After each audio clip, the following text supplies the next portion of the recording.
Today I'm going to be answering the most frequently asked questions about the sport of biathlon from the internet. Like this one, for example. What kind of gun do they shoot in biathlon? In biathlon, we use .22 caliber rifles, and although it seems very funky when you're watching a biathlon race, it's really nothing more than a .22 caliber rifle. Every rifle has been specifically customized and altered to the individual athlete's body type. Athletes will also paint their rifles to give it a little bit of variety. In biathlon, we use what is called a Fortner action, and this is a straight pull bolt. A normal .22 rifle that you're accustomed to has a up, back, forward, down rebolting style. But in biathlon, the clock is always ticking and time is always of the essence. So this Fortner style bolt is a straight pull back to eject the round and push forward with your thumb to load another one. So the action style is the most unique part of the biathlon rifle that intrigues most gun enthusiasts because most rifles don't have that sort of bolt action. How's it going, biathlon fans? My name's Brian Halligan. This is my YouTube channel about biathlon. Let's go. What were the origins of the biathlon? I love when people say the biathlon. It's just biathlon. Well, people have been using cross-country skis for hunting for millennia. There are records of early humans using cross-country skis for hunting in the winter, dating back to the caveman era. We even have cave paintings of people on skis hunting with bows and arrows.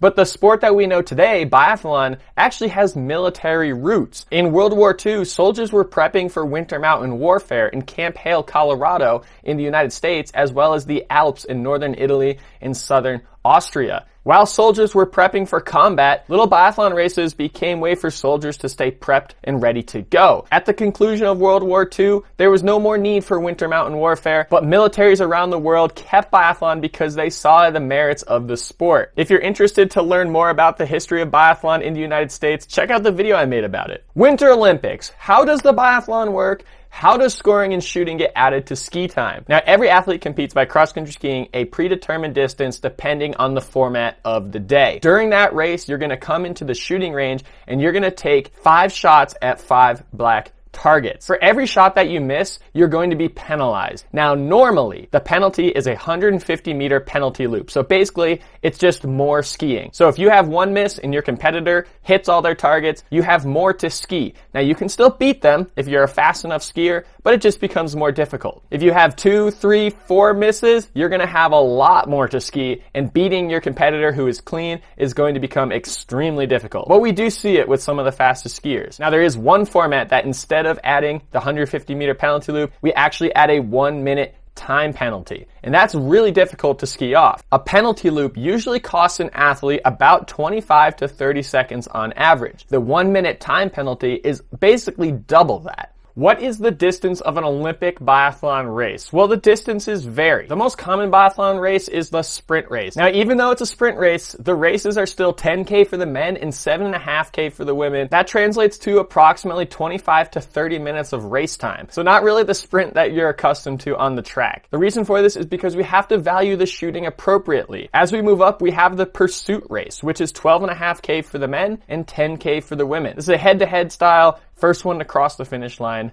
wins. Next, we have the mass start race, which is 15K for the men, 12.5K for the women. This race is really cool because every single athlete starts at the same time, and like the pursuit, the first to cross the finish line wins. And finally, we have the individual race, and this is the most classic biathlon race. And when biathlon first started as a sport, this was the only event. And this is the 20K for the men, 15K for the women, and in this race, we have 4 shooting bouts, and when you miss a target, you don't ski a penalty loop, you actually get a minute added to your time. So in this race, shooting is very important. Who is Dorthea Wierer? Dorthea Wierer is an Italian athlete who has 12 world championship medals, 3 Olympic medals, and is 2-time overall biathlon champion. Doro also skis on Rossignol, and you can too. Since 1907, Rossignol has been a premier Nordic brand, and they do everything from cross-country to alpine, but the best thing about them is they're always keeping people looking good.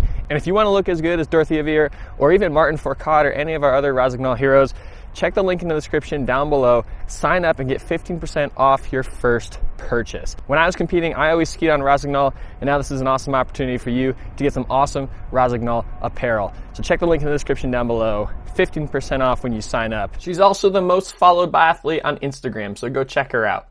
How many biathlons were held all over the world? It's not biathlons. That's not a word. Now, obviously, most people know biathlon for the Olympics, but that only comes around once every 4 years. When there's not an Olympics, the highest level in the sport is World Championships, which happens on the non-Olympic years. Around the World Championships and the Olympics, every season is the Biathlon World Cup. The Biathlon World Cup is a tour that travels around the world, features races almost every weekend, and that's like the season that athletes are training for. Now, underneath the World Cup, I like to call the Biathlon Minor Leagues. That's the IBU Cup. This is a development level circuit, a lot like the World Cup, that travels, but it's for the athletes that aren't quite there yet. They haven't made that jump to elite level biathlon. Underneath the IBU Cup, we have the Junior Cup, which is for athletes that are 21 years and younger. And they even have their own Junior World Championships every season. And then below that, we have Continental Cup and Club Circuit. So maybe you're a masters athlete who is maybe a little bit past their prime in terms of athletic performance. You can still compete in biathlon regularly. Get involved with your local club and you can find out the local club schedule. For example, in the Northeast of the United States, all the biathlon clubs get together, they decide a schedule, and if you wanted to, you could travel around the Northeast every weekend and find a biathlon race to participate in. No, it's not going to be as big and as hyped as the World Cup or the Olympics, but it's a circuit all on your own. You can do this as a masters athlete or as a junior athlete. These club level races are open to everyone. How do you begin training for biathlon? Well, you should reach out to a local club. Now, in the United States, biathlon is booming. There are clubs popping up all over the US, and participation in the sport is at an all-time high. So I recommend going to your national governing body's website. For the US, that's usbiathlon.org, and they can tell you how to get in touch with a local club. From there, pretty much every local club's job is to get people involved in biathlon. So they have rental rifles, rental skis, they can teach you how to ski, teach you how to shoot, and then they have programs for you to join to do biathlon full time. What scopes are used on biathlon rifles? Now, this is a great question. Every time I'm introducing someone to the sport of biathlon, they always assume there's some sort of magnification. There is none. We only use peep sights in biathlon. So when you look through the sights, you're going to see the rear sight, the front sight and the aperture, which are connected, and then the circle target. And our goal is to line up all the circles concentrically and then have a smooth trigger pull. Why do cross-country skiers seem so much more exhausted after their races, for example, than runners? Well, the answer is cross-country skiing uses your whole body. You need upper body, you need lower body, you need a huge engine in your chest to pump blood to every single extremity in your body. Running is also a very repetitive motion. Once you can get into the groove of running, you're only using specific muscles over and over again in order to propel yourself forward. In cross-country skiing and biathlon, we have uphills, we have downhills, we have flats. We use different techniques on different terrains to get the most speed. Winter Olympics. Is the biathlon as boring to watch, at least on TV? No. Biathlon is the most exciting event to watch, and here is why. In other racing sports, the field starts to open up and maybe you have a few contenders